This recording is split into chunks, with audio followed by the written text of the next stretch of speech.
52 ভাষা আন্দোলন এবং 71-এর মহান মুক্তিযুদ্ধ দুটো ঘটনা কোনো নিয়মতান্ত্রিকভাবে ঘটেনি। মাতৃভাষার প্রতি ভালোবাসার কারণে এই ভূখণ্ডের মানুষ রাজপথে রক্ত দিতে কার্পণ্য করে নাই। ঠিক সেভাবেই 19 বছর পর 1971 সালে মহান মুক্তিযুদ্ধে দেশপ্রেমের তাগিদে জীবন উৎসর্গ করতেও দ্বিধা করে নাই আমাদের পূর্বপুরুষরা। মাতৃভাষার প্রতি ভালোবাসা ও দেশপ্রেম কোনোটাই আবেগ ছাড়া হয়নি। তবে মানুষ কিন্তু জৈবিক চাহিদার কারণে অনেক সময় আবেগহীন এমন অনেক কর্মে জড়িয়ে পড়ে। সে সকল কর্মকাণ্ড মূলত ভালোবাসা ও প্রেমের বহিঃপ্রকাশ। ধরা যাক, দীর্ঘদিন একজন বিবাহিত ব্যক্তি তার স্ত্রী থেকে দূরে একটি সুন্দর প্রাকৃতিক পরিবেশে শিক্ষা সফরে আছেন।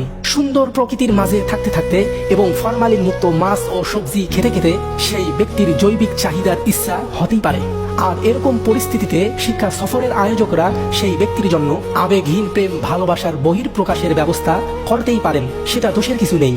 কিন্তু দীর্ঘ 10 বছর ব্যাপী শিক্ষা সফরের কারণে সেই ব্যক্তি যদি আবেগহীন প্রেম ভালোবাসার বহিঃপ্রকাশে অভ্যস্ত হয়ে পড়েন, তাতেও তো দোষের কিছু নাই, কারণ বেচারা তো পরিস্থিতির শিকার। তবে দোষ হলো আবেগকে অস্বীকার করা। পরিবারের প্রতি আবেগকে তুচ্ছ করে 71-এর তরুণ প্রজন্ম যুদ্ধে গিয়েছিল। 24-এর তরুণ প্রজন্ম ফ্যাসিস্ট বিরোধী আন্দোলন করেছিল দেশের প্রতি ভালোবাসা ও আবেগের কারণেই। এদেশের জন্মই হয়েছে অদ্ভুত এক আবেগ থেকে।